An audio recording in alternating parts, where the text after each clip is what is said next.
నాడు యూనివర్సిటీ మంచి భవిష్యత్తు కోసం తెలుగు విద్యార్థులు ఇష్టపడే యూనివర్సిటీ. అంతస్తుల విలాసవంతమైన క్రూజ్ కార్డిలియా విశాఖ వచ్చేసింది. ఎప్పుడెప్పుడు ఈ జర్నీని ఎక్స్పీరియన్స్ చేయాలి అని ప్రతి ఒక్కరికి ఒక ఎక్సైట్మెంట్ ఉంటుంది. సో కార్డిలియా స్పెషాలిటీస్ ఏంటి ఫుల్ డీటెయిల్గా తెలుసుకుందాం. ఎలా చార్జ్ చేస్తున్నారు, లోపల 11 ఫ్లోర్స్లో ఎలాంటి ఫెసిలిటీస్ మనం ఎంజాయ్ చేయగలుగుతాం, సో ఏ ప్రాంతాన్ని ఇది టచ్ చేస్తూ వెళ్తుంది, ఇలాంటి గ్రేట్ ఎక్స్పీరియన్స్ మ్యారిటైమ్ ట్రావెల్ అని చెప్పుకోవచ్చు. So Andhra Pradesh tours and travels నుంచి విజయ్ మోహన్ గారు మనతో పాటు ఉన్నారు. Hi sir. సో కార్డిలియా వచ్చింది అనేటప్పటికీ ఒక థ్రిల్ ఎక్స్పీరియన్స్ అండ్ ఏదో తెలియలేని ఉత్సాహం కూడా వస్తూ ఉంటుంది. జనరల్గా చాలామందికి ట్రావెలింగ్ అంటే చాలా ఇంట్రెస్ట్, బట్ ఇలాంటి లగ్జీరియస్ ట్రావెల్ అనేటప్పటికీ ఇంకాస్త ఇంట్రెస్ట్గా ఉంటుంది. సో ఎట్లా ఉంటుంది, రెస్పాన్స్ ఎలా ఉంది ప్రజెంట్? మా రెస్పాన్స్ అయితే చాలా బాగుంది. ఎందుకంటే నిన్న అట్టించి వచ్చిన షిప్ ఏదైతే Chennai to Vizag 2 nights sailing అని షిప్ ఫుల్ వెళ్ళింది. ఇవాళ కూడా ఆల్మోస్ట్ షిప్ చాకో బ్లాక్ ఏదైనా కొన్ని అంటే మనకి 2 bed 3 bed 4 bedలు అక్కడ కొన్ని ఖాళీలు ఉన్నాయి. బట్ అదైతే షిప్ అయితే కంప్లీట్లీ ఇవాళ కూడా సోల్డ్ అవుట్ అమ్మా. ఈవెన్ 7th voyage కూడా 90% సోల్డ్ అవుట్. 14th కూడా ఇప్పుడు షిప్ వచ్చిందని ఎప్పుడైతే తెలిసిందో ఆటోమేటిక్గా లాస్ట్ మినిట్ బుకింగ్స్ వచ్చి షిప్ అయితే ఫుల్గా వెళ్ళిపోతుందమ్మా. సో పబ్లిక్ నుంచి ఇంత హ్యూజ్ రెస్పాన్స్ వచ్చినప్పుడు ఎందుకు ఇంత టైం పడుతుంది? 2 years గ్యాప్కి ఏమైనా రీజన్స్ ఉన్నాయండి? అమ్మ యాక్చువల్గా ఏంటంటే విశాఖపట్నం వాళ్ళు ఎప్పటి నుంచో వద్దాము, ఎందుకంటే లాస్ట్ ఇయర్ కూడా చెన్నైలో వాళ్ళు స్టేషన్ చేసుకున్నారు. గతంలో కూడా ఏమైందంటే వైజాగ్ రావడానికి కారణం చెన్నై కొలంబో ఇష్యూ ఎప్పుడైతే వచ్చిందో, కొలంబోలో ఎప్పుడైతే కొన్ని అన్రెస్ట్ వచ్చినాయో ఆ షిప్ని ఎక్కడో వచ్చి డైవర్ట్ చేయాలన్నప్పుడు మేము వెళ్ళి బాంబేలో కూర్చుని వాళ్ళతో మాట్లాడిన తర్వాత వాళ్ళు ఫస్ట్ ఏమన్నారంటే వైజాగ్ అనేది వాళ్ళకి ఆ డెస్టినేషన్ లేదు, అలా కాదు, we are the 9th richest city అని మనం వాళ్ళకి పర్సేట్ చేసిన తర్వాత okay we will try 3 voyages అన్నారు. వాళ్ళు 3 voyages ఎప్పుడైతే ఓపెన్ చెప్పారో షిప్ అండ్ సోల్డ్ అవుట్. ఎప్పుడైతే సోల్డ్ అవుట్ అయిందో ఫస్ట్ 2 voyages షిప్ని దాన్ని 3 monthsకి ఎక్స్టెండ్ చేశారు. అలాగా మన ప్రాంతం వాళ్ళకి అట్లీస్ట్ క్రూజ్ అనేది ఏంటి, క్రూజ్ ఎక్స్పీరియన్స్ అనేది ఏంటి అనేది మనకి అది ఒక అద్భుతంగా అందరూ అంటే మనకి 1800 passengers ట్రావెల్ చేస్తారు ఒక్క క్రూజ్ డిపార్చర్లో. సో అట్టించి 1800 ఇట్టించి 1800 3600 ఇంటూ ఆల్మోస్ట్ 12 voyages ఆ జనం అంతా ఈ ఎక్స్పీరియన్స్ అయితే చూసారండి. చెన్నై టు విశాఖ, సో ఈ మధ్యలో ఈ ట్రావెలింగ్లో ఎక్స్పీరియన్స్ ఎలా ఉంటుంది? అంటే జనాలు ఇంత ఎఫర్ట్ పెట్టి మనం వెళ్ళొచ్చా, ఇంతవరకు అందులో ఎలాంటి ఎక్స్పీరియన్స్ ఉంటుంది, అంత మనం ఎఫర్ట్ చేయొచ్చా అనే వాళ్ళకి ఫుల్ డీటెయిల్గా మనం ఐ డ్రీమ్ నుంచి ఇవ్వచ్చు. అమ్మ ఇప్పుడు ఈ షిప్ ఏంటంటే ఇట్ వాస్ ఆల్మోస్ట్ 796 cabins. దీంట్లో 300 ఏమో ఇన్సైడ్ స్టేట్ రూము, 400+ ఏమో ఓషన్ వ్యూ, బాల్కనీ క్లాస్ ఒక 63, then we have 5 suites and 1 chairman suite అన్న. This is the constitution of the cruise. ఇప్పుడు దీంట్లో ఏంటంటే 2 nights మనం ఎప్పుడైతే అక్కడ మనం ఈ మధ్యాహ్నం we can check in from around 11:30 అమ్మ, 12 సో లంచ్ ఆన్ బోర్డ్ అవుతుంది. సో ఎప్పుడైతే షిప్ సేల్ అయిందో, ఎప్పుడైతే ఇంటర్నేషనల్ వాటర్స్ వచ్చిందో బారు క్యాసినో 2 ఓపెన్ అయిపోతాయి. సో ఈ లోపల ఏమవుద్దంటే అందరూ బయటికి వెళ్ళటం, బయట చూడటం, షిప్ ఒక ఎక్స్పీరియన్స్, షిప్ తిరగటానికి అట్లీస్ట్ మనకు 3 hours 4 hours పడుతుందమ్మా. అంటే మన ఫెసిలిటీస్ అన్నీ మనం చూసుకుని వచ్చి బయటికి వెళ్ళేప్పుడు షిప్ ఎప్పుడైతే సేల్ అవుతుందో సేలింగ్ ఎక్స్పీరియన్స్ అందరూ బయటికి వెళ్ళి మనకి లాస్ట్ లైట్ పోయిన వరకు అందరూ బయట ఉంటారు ఆ ఎక్స్పీరియన్స్ చేసుకోవడానికి. దాని తర్వాత క్యాసినోస్ రన్ అవుతాయి, దెన్ నైట్ ఎంటర్టైన్మెంట్ స్టార్ట్ అవుతుంది. There will be shows, 3 shows ఉంటాయి. Then you have a midnight show only for adults. అలాగే చిల్డ్రన్కి there are so many facilities, games ఆడుకోవటానికి. There is a small carroms, TT, అంటే boat చాలా facilities ఉంటాయి. Main ఏంటంటే జనరల్గా షిప్లోకి వెళ్ళిన వాళ్ళందరూ ఏదంటే ఇది గో ఫర్ ద క్యాసినో, అంటే 20 to 25% వెళ్ళేది క్యాసినోకి. Then 20 to 25% the go for fun entertainment. So and there is ఒక 20-25-30% ఫ్యామిలీస్ వెళ్తారు. So 10-20% they'll go for experience alone. So అన్ని అంటే కేటగిరీస్కి షిప్ ఆ ఎక్స్పీరియన్సెస్ క్రియేట్ చేసింది. Casino for casinos you have 6 bars అమ్మ. 6 bars అనేది it is not a small number. And ఈసారి ఏం చేస్తారంటే they open up the bar in the same cost. ఇదివరకు మనం వెళ్ళి అక్కడ కొనుక్కోవాల్సి వచ్చేది.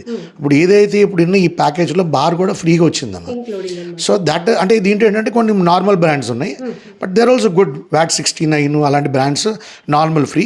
You want go to black label అంటే ఎక్స్టెండెడ్ కాస్ట్ మనం కడితే అది కూడా వాళ్ళు ఇస్తున్నారు. So they have normal, then they have అంటే the second, and then they have premium కూడా.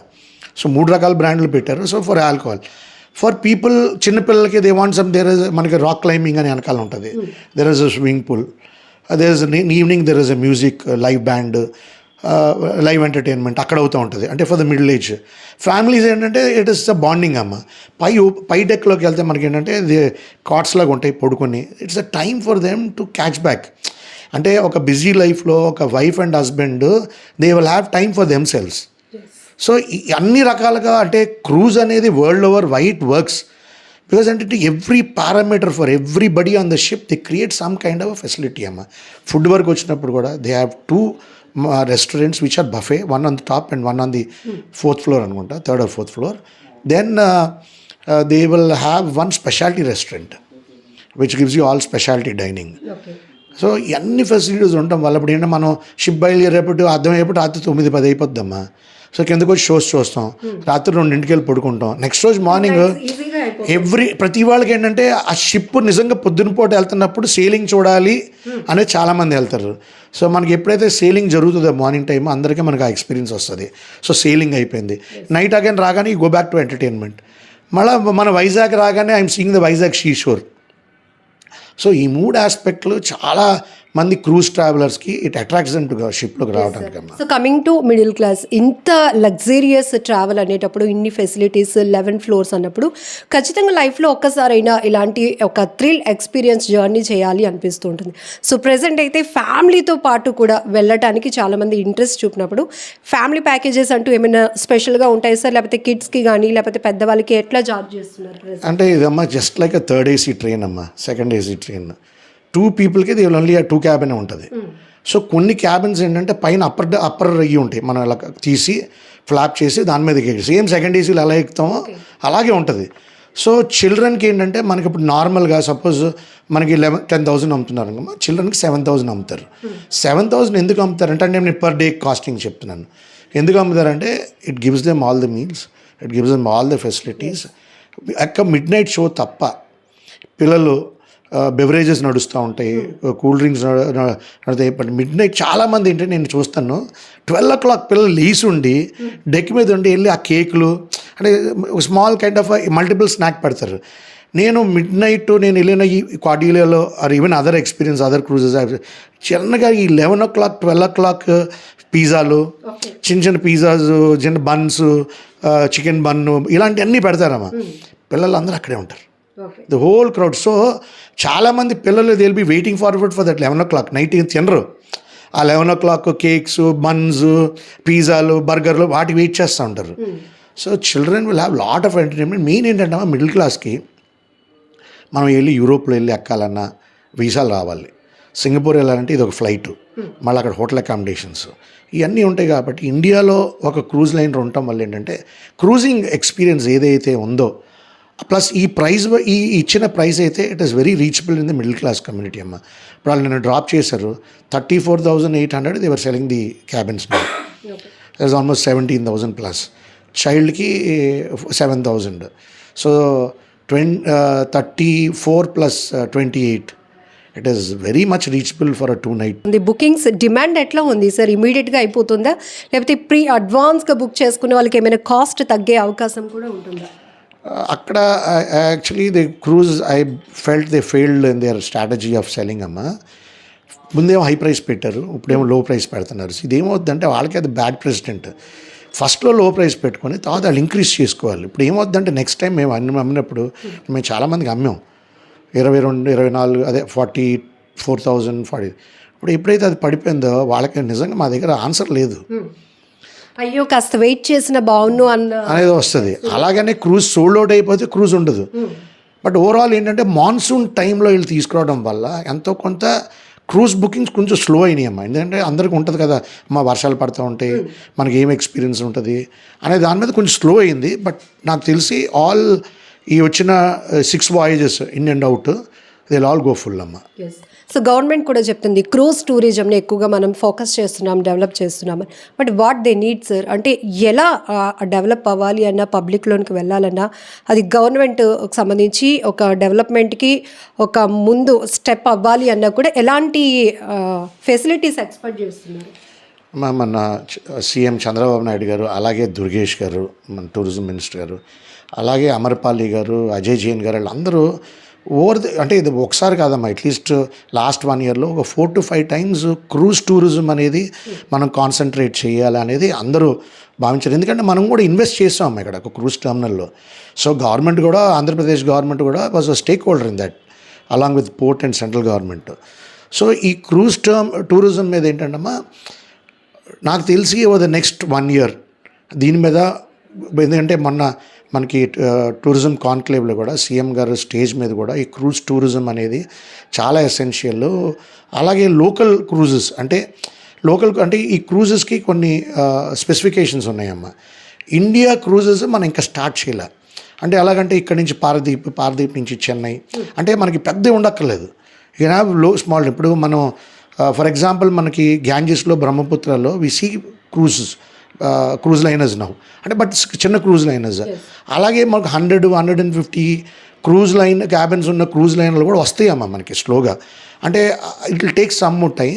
ఇప్పుడు 2027 ఐటనరీ ఆల్రెడీ రెడీ అయిపోయింది వాళ్ళకి. అంటే 2027 వరకు వాళ్ళు దేర్ సోల్డ్ అవుట్. సో మనం ఒక క్రూజ్ని ఇక్కడ రావాలి అనుకుంటే 2028లోనే తీసుకురాగలం.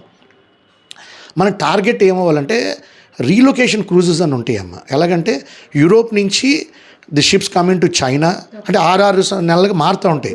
సింగపూరు, హాంకాంగ్, చైనాకి క్రూజెస్ వస్తూ ఉంటాయి. దాన్ని రీలొకేషన్ క్రూజెస్ అంటాం. అదేంటంటే the sale from Europe, Bombay to Goa వచ్చి, గోవా టు కొచ్చిన్ వచ్చి సింగపూర్ వెళ్ళిపోతున్నాయి. అదే షిప్ని మనం కన్విన్స్ చేసి we should get them to Visakhapatnam. So Visakhapatnam to Thailand is a straight line అమ్మా. మీరు మ్యాప్ తీసి చూస్తే Vizag is a straight line to Bangkok.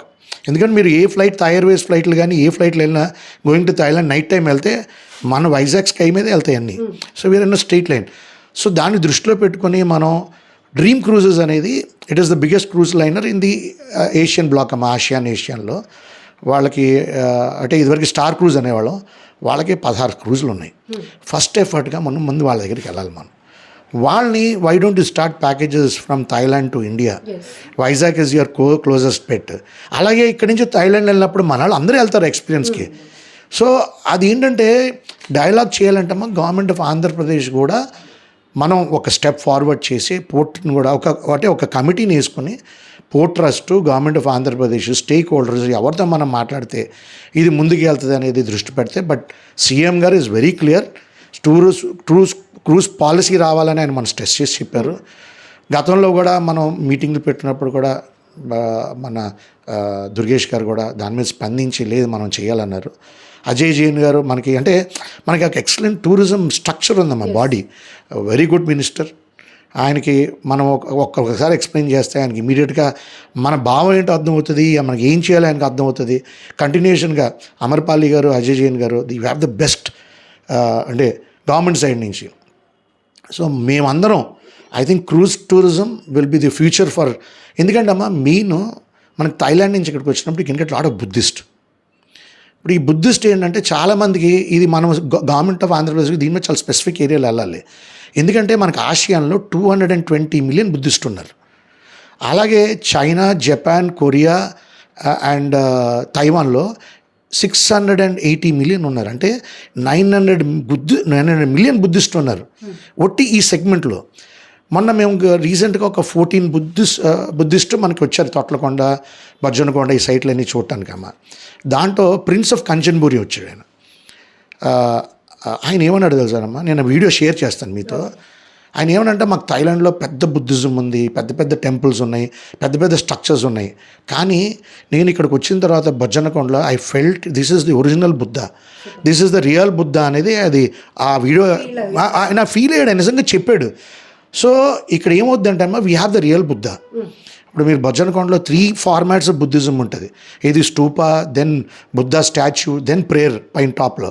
So ఇలాంటి సైట్స్ ఎక్కడ లేవమ్మా. అలాగే మనకి బిగ్గెస్ట్ స్టోరీ ఏంటంటే కాలచక్ర. అమరావతి అనే ప్లేస్లో లార్డ్ బుద్ధ ఇక్కడికి వచ్చి first sermon of కాలచక్ర చేశాడనేది holiness Dalai Lama చెప్పారు ఆయన. ఫస్ట్ మనం వీటిని ఎక్స్ప్లోర్ చేసుకోవాలి. ఈ స్టోరీస్ని మనం క్రియేట్ చేసి మనం ఎప్పుడైతే తీసుకొస్తే క్రూజ్ టూరిజం ఆటోమేటిక్గా వస్తుందమ్మా. ఎందుకంటే క్రూజ్ ఎక్స్పీరియన్స్ అవుతుంది, నేను ఇక్కడికి వస్తాను, ఇది చూసుకుంటాను, ఇక్కడికి నేను ఫ్లైట్లో వెళ్ళిపోతాను. So that will survey. అలాగే ఏమవుద్దంటే ఒకవేళ 1 నైట్కి వాయిస్కి వచ్చారనుకో 2 నైట్కి ఈ షిప్లోనే ఉంటారు. ఈ 2 డేస్లో మనం టోటల్ సిటీ చూపెట్టచ్చు. సో బుద్ధిజం సైట్స్ అన్ని మనం ఎక్స్ప్లోర్ చేసేయచ్చు. సో ఇవన్నీ ఏంటి అవుతుందంటే మనం వెళ్ళి ఆ క్రూజ్ పాలసీ మీద చిన్న దృష్టి పెడితే ఫార్వర్డ్గా చేయడానికి మనకు ఒక 4-5 అదర్ పారామీటర్స్ వస్తాయి. టూరిజంని కూడా అన్నీ చేసుకోవచ్చు అన్న. ఇప్పుడు మనకి పోర్ట్ టెర్మినల్ పక్కనే మనకి హెరిటేజ్ వాక్ ఉంది. సో మనకి 10 సైట్స్ ఉన్నాయి. దాని మీద ఫోకస్ చేసుకొని క్విక్గా 2 hours ఆఫ్ హెరిటేజ్ వాక్ పెట్టినా దే విల్ బి చాలామంది they will like to see those heritage sites అన్న. నిజంగా ప్రస్తుతం ఉన్నటువంటి సమాజం దేనికి ప్రయారిటీ ఇస్తుంది? ఆర్థిక సంబంధాల చుట్టూ మాత్రమే తిరుగుతోంది. మళ్ళీ ఎన్నికలంగానే చాలా విరక్తి కలుగుతాను. మంచి అనిపిస్తుంది కదా, లేడీస్ కూడా ఛాలెంజింగ్ జాబ్స్ చేసినప్పుడు చాలా బాగుంటది. ట్రాఫిక్ అసిస్టెంట్స్ గా నియమించిన ట్రాన్స్జెండర్స్ అందరితో సాల్యూట్ చేయించుకుంటున్నారు. ఫుడ్ డెలివరీ ఇవ్వటానికి వెళ్ళినటువంటి డెలివరీ బాయ్ అనిల్ పై కళ్ళ ముందు పెళ్ళండి